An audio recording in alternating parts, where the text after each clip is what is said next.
तो हेलो बच्चों, फिर से आप लोग का स्वागत है एक नए वीडियो में, जिसमें आप सबको मैं बतलाने वाला हूं कि पिछले क्लास में मैंने क्या बतलाया था।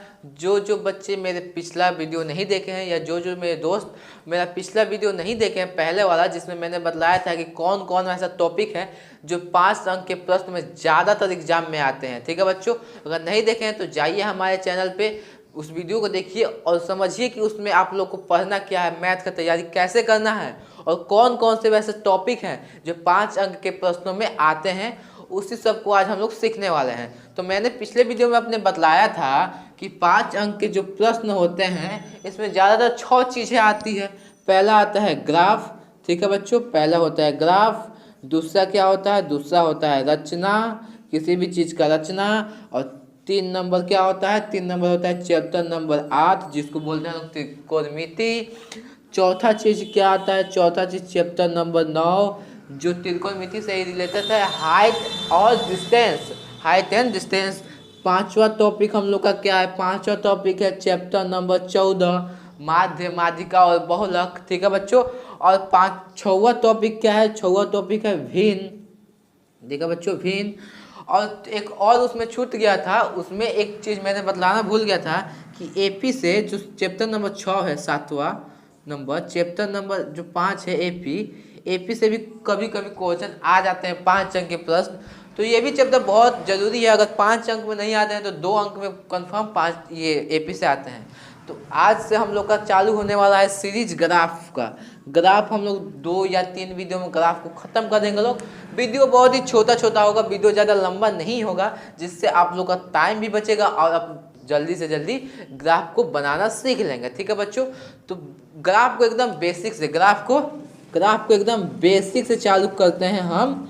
एकदम बेसिक से ग्राफ को आपको बतलाएंगे। जैसे हिंदी सीखने के लिए कहोगा आता है ना, वैसे ही आपको ग्राफ एकदम बेसिक से सिखाया जाएगा। ठीक है, अगर ये सीख लेते हैं तो ये मैं गारंटी देता हूँ 100%, ये जो ग्राफ है ना एग्जाम में आता है 100%। अगर आप जाइएगा एग्जाम देकर आइएगा, अगर ग्राफ नहीं आए तो आकर इस चैनल को आप अनसब्सक्राइब कर सकते हैं। ठीक है बच्चों, ये ग्राफ कंफर्म है, अंक चेंज होंगे लेकिन ग्राफ आता है। ठीक है, तो चलिए देर ना करते हुए शुरू करते हैं लोग ग्राफ को पढ़ना। ठीक है बच्चों, तो पहले इसको हम लोग इरेज कर देते हैं लोग, इसको साफ कर देते हैं लोग। ठीक है, चलिए ग्राफ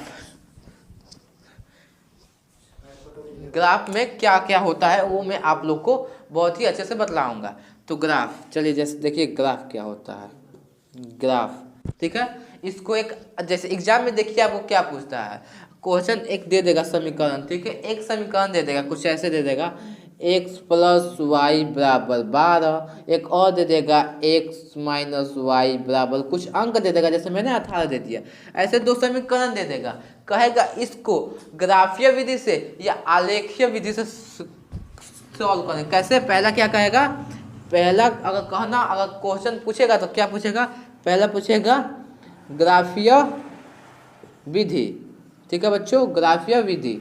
और दूसरा अगर कहना होगा तो क्या कहेगा? आलेख। क्या कहेगा बच्चों? आलेखीय विधि या आलेख विधि। आलेख विधि। इस ग्राफ का 2 नाम है।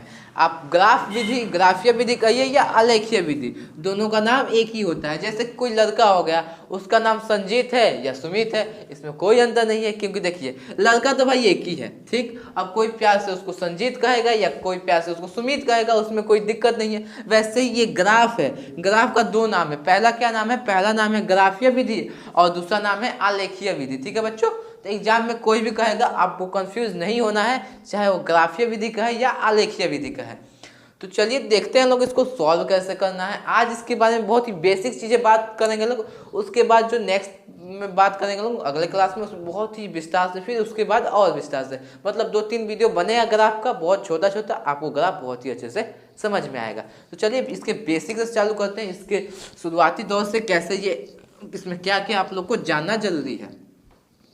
तो ग्राफ का मतलब क्या होता है? देखिए ग्राफ कुछ इस प्रकार का होता है। ठीक है, ग्राफ कुछ इस प्रकार का होता है। ठीक है, अब इसमें कुछ चीज़ें होती हैं। ठीक है, जैसे मैं इसको x कहते हैं लोग। ठीक है, इस लाइन को, पूरे लाइन को x कहेंगे लोग। इस लाइन को y कहेंगे लोग, ठीक है बच्चों। लेकिन कुछ कुछ इसमें चीज़ें होती हैं, जैसे ये लाइन को हम लोग प्लस में डिनोट करते हैं लोग, इस लाइन को माइनस में, इस लाइन को प्लस में, इस लाइन को प्लस में, इस लाइन को माइनस में, इस लाइन को प्लस में। आइए कुछ इसके बारे में मैं बतलाता हूँ। यहाँ एक बिंदु होता है, अगर आप लोगों ने 9th क्लास में पढ़ा होगा तो आपके जो टीचर आपको पढ़ाए होंगे वो आपको इसके बारे में बहुत अच्छे से बतलाए होंगे। इसको ग्राफ कहते हैं, जो ये बनाते हैं लोग ना, इसको ग्राफ कहते हैं। अगर आप 9th में पढ़े होंगे तो इसको कार्तिक तल बोलते हैं हम लोग, कार्तिक ऐसे ही कुछ कार्तिक, हाँ ठीक है, कार्तिक तल बोलते हैं लोग, ठीक है बच्चों। कुछ इसका कुछ और नाम है, कार्तिक क्या बोलते हैं लोग बच्चों, कार्तिक तल, या फिर इसको निर्देशांक बोलेंगे लोग, निर्देशांक, ठीक है, निर्देशांक ज्यामिति, ठीक है, ज्यामिति कुछ भी बोल सकते हैं लोग इसको। कार्तिक तल 9th में अगर पढ़े होंगे तो, या निर्देशांक ज्यामिति आपको आपके टीचर बतलाए होंगे, ठीक है बच्चों। चलिए इसको इरेज करते हैं, इससे कोई हमको मतलब नहीं है। 10th में ग्राफ पढ़ना है, अगर 9th में आप लोग नहीं पढ़े हैं तभी भी आपको बहुत ही अच्छे से समझ में आएगा। तो देखिए यहाँ y, इसको बोलते हैं लोग मूल बिंदु। क्या बोलते हैं लोग बच्चों, इसको बोलते हैं लोग क्या, इसको ये लाइन को पा देते हैं, इसको बोलते हैं लोग हम लोग मूल बिंदु, मूल बिंदु बोलते हैं। यहाँ जो पॉइंट होता है ना बीच में इसको बोलते हैं लोग मूल बिंदु, ठीक है बच्चों। यहाँ पे थोड़ा सा दिक्कत हो गया लेकिन कोई बात नहीं, इसको बोलते हैं लोग मूल बिंदु। अब यहाँ से 1 2 3 4 5 कुछ लाइनें हो गई, यहाँ भी 1 2 3 4 5, यहाँ भी 1 2 3 4 5, 1 2 3 4 5, यहाँ लिख देते हैं लोग।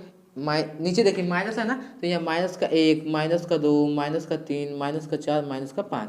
ये देखिए ये भी माइनस में है, तो ये भी माइनस का 1, माइनस का 2, माइनस का 3, माइनस का 4 और माइनस का 5। ये प्लस में है तो 1 2 3 4 5, यही प्लस में है तो 1 2 3 4 5, ठीक है बच्चों। देखिए ऐसे ग्राफ बनते हैं। अब इसमें और क्या क्या चीज़ें होती है, तो देखिए ये जो लाइन होती है ना, ये जो लाइन ऐसे गई है x से x पर, जो ये लाइन है आपको मैं बतला दूँ कौन सी लाइन, ये जो लाइन ऐसे गई है, देखिए ये लाइन गई है ना ऐसे, इस लाइन को क्या बोलते हैं लोग, इस लाइन को क्या बोलते हैं लोग, जो ऐसे गई है, ठीक है बच्चों। आपको बहुत अच्छे से मैं समझाता हूँ। देखिए एक बिंदु है, यहाँ से एक लाइन गई है, उस पार लिखा है x प्लस में, इस तरफ लिखा है x माइनस में। ऐसे तो प्लस दिखाया नहीं जाता, लेकिन मैं आपको समझने के लिए दिखा दे रहा हूँ कि इधर x प्लस में होता है। इसमें बहुत सी चीज़ें हम लोग को सीखने को मिलेगी। देखिए इस लाइन को हम लोग पहले बोलते हैं लोग क्या, क्षैतिज। क्या बोलते हैं लोग बच्चों, क्षैतिज रेखा, ठीक है बच्चों, इसको बोलते हैं लोग क्षैतिज रेखा।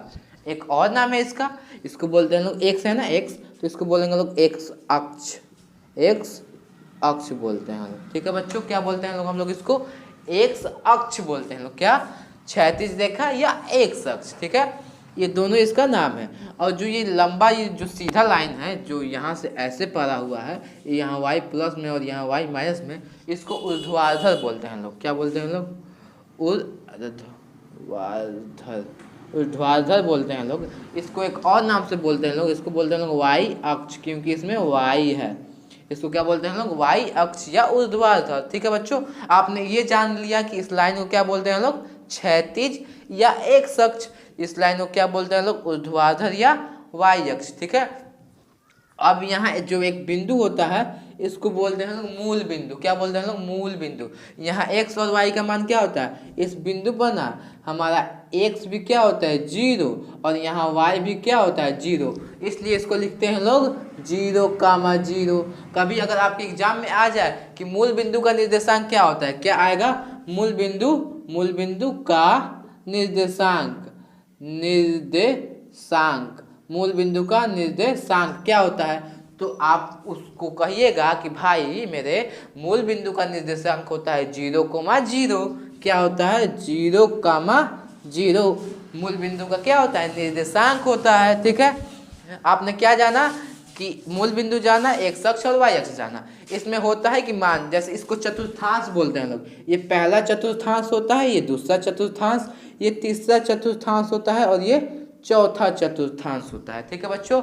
पहला चतुर्थांश, दूसरा चतुर्थांश, तीसरा चतुर्थांश और चौथा। इसमें x y का अपना अलग अलग मान होता है। जैसे यहाँ पे हम लोग देख लें लोग, तो देखिए ये भी देखिए, इस दोनों के बीच में एक एंगल बन रहा है, वो एंगल मैं आपको दिखा रहा हूँ। एक ऐसे एंगल बन रहा है, यहाँ पे बन रहा है ना, जैसे यहाँ y प्लस में है, यहाँ पे x प्लस में है, तो इसमें एक क्या बन रहा है, 90 डिग्री का एंगल बन रहा है ना। तो इसको बोल रहे हैं लोग क्या, हम लोग प्रथम चतुर्थांश। तो देखिए ये भी प्लस में, ये भी प्लस में है, तो पहला चतुर्थांश में x कोमा y, क्या x कोमा y दोनों क्या होता है, प्लस में होता है। देखिए आप देख सकते हैं y भी प्लस में है और x भी प्लस में है। और एक चीज़ आपको याद रखना है कि कभी भी हम लोग पहले x को लिखते हैं लोग, फिर बाद में y को लिखते हैं लोग। तो ये पहले चतुर्थांश में क्या होता है, x भी प्लस में, y भी प्लस में, ठीक है। तो हम यहाँ लिख देंगे लोग कि पहला चतुर्थांश प्लस कोमा प्लस में होता है, ठीक है। अब दूसरा चतुर्थांश देखिए, तो दूसरा चतुर्थांश कैसे है, दूसरा चतुर्थांश ऐसे है, यहाँ पे y प्लस में है लेकिन x माइनस में है। तो मैंने आपको क्या बताया था, पहले x लिखते हैं लोग फिर y लिखते हैं लोग। तो यहाँ लिख देते हैं लोग दूसरा चतुर्थांश है, ये x पहले लिखते हैं लोग, y बाद में लिखते हैं लोग। तो देखिए x यहाँ x का मान क्या है, देखिए यहाँ x का मान क्या है, माइनस, तो मैंने इसको यहाँ पे लिया है। देखो ये पहला चतुर्थांश था ये वाला, ठीक। अब ये दूसरा चतुर्थांश है ये वाला। तो देखिए यहाँ जैसे x y प्लस में है तो यहाँ भी y प्लस में है, यहाँ x माइनस में है तो यहाँ x माइनस में है। तो सिंपल बात है, x इसमें जैसे है, जैसे ये x माइनस में है तो इसके सामने माइनस लिख देंगे लोग, यहाँ कोमा डाल देंगे लोग, y प्लस में है तो y का मान प्लस। तो चतुर्थांश जो दूसरा होता है उसमें x का मान प्लस में और y का मान x का मान माइनस में और y का मान प्लस में होता है। x का मान माइनस में, y का मान प्लस में होता है। ऐसे हम लोग जान गए लोग कि x का मान कैसे होता है और y का मान कैसे होता है। अब आइए तीसरा चतुर्थांश लेते हैं लोग, इसमें क्या होता है। देखिए इसमें कुछ ऐसे बना है, नीचे में है, यहाँ 90 डिग्री का एंगल बना है और यहाँ माइनस का x है और यहाँ भी y माइनस में है। तो मैंने क्या बतलाया था, ये तीसरा चतुर्थांश है, ठीक है। y पहले, x पहले लिखेंगे लोग, y बाद में लिखेंगे लोग। तो देखिए x का मान भी माइनस में, कोमा y का मान भी क्या है, माइनस में। तो देखिए जो तीसरा चतुर्थांश होता है उसमें x और y दोनों माइनस में होता है। तो आइए यहाँ लिख देते हैं माइनस कोमा माइनस, ठीक है बच्चों। देखिए पहला दूसरा तीसरा चतुर्थांश में हम लोग ने पढ़ लिया। अब आइए चौथे चतुर्थांश को देखते हैं हम लोग। ये कुछ इस प्रकार का बना है, कैसे बना है चौथा चतुर्थांश, देखिए यहाँ पे ऐसे बना है, ऐसे देखिए ऐसे बना है और यहाँ एंगल 90 डिग्री का बना है। यहाँ पे x प्लस में है, ठीक है, और यहाँ y जो है माइनस में है। तो मैंने इधर आप लोगों को क्या बतलाया था कि पहला x लिखते हैं लोग और दूसरा y, और ये चतुर्थांश संख्या 14 है, पहले x को लिखते हैं लोग कोमा, दूसरे नंबर y को लिखते हैं लोग, ठीक है। तो देखिए यहाँ x प्लस में है ना तो ये प्लस लिखाएगा और y माइनस में है तो यहाँ माइनस लिखाएगा। समझ में आया कि आपका जो चौथा चतुर्थांश है इसमें x प्लस में और y माइनस में होता है, ठीक है बच्चों। यहाँ तक आप लोगों ने बहुत कुछ जान लिया है कि पहला चतुर्थांश में दोनों प्लस में होता है, दूसरा चतुर्थांश में x माइनस में और y प्लस में होता है, तीसरे चतुर्थांश में दोनों ही माइनस में होते हैं और चौथे चतुर्थांश में x प्लस में और y माइनस में होता है, ठीक है बच्चों। आप लोगों ने यहाँ तक बहुत सी जानकारी को प्राप्त किया है, ठीक, कि किसको क्या बोलते हैं लोग, ठीक है बच्चों। तो आज का वीडियो यहीं रोकते हैं लोग क्योंकि लंबा बहुत क्लास हो जाएगा, ठीक है। इसके नेक्स्ट वीडियो में हम लोग इसके आगे बातें करेंगे लोग, ठीक है बच्चों। तो इस वीडियो को देखना मत भूलिएगा। अगर देख रहे हैं तो इस वीडियो को थोड़ा सा लाइक कर दीजिए, एक अच्छा सा कमेंट कीजिए। अगर चैनल को सब्सक्राइब नहीं किए हैं तो अभी ही इस चैनल को सब्सक्राइब कीजिए क्योंकि एग्जाम से रिलेटेड बहुत ही ज़रूरी चीज़ आपको दी जाएगी, ठीक है बच्चों। तो आज के लिए इतना ही, थैंक यू, धन्यवाद।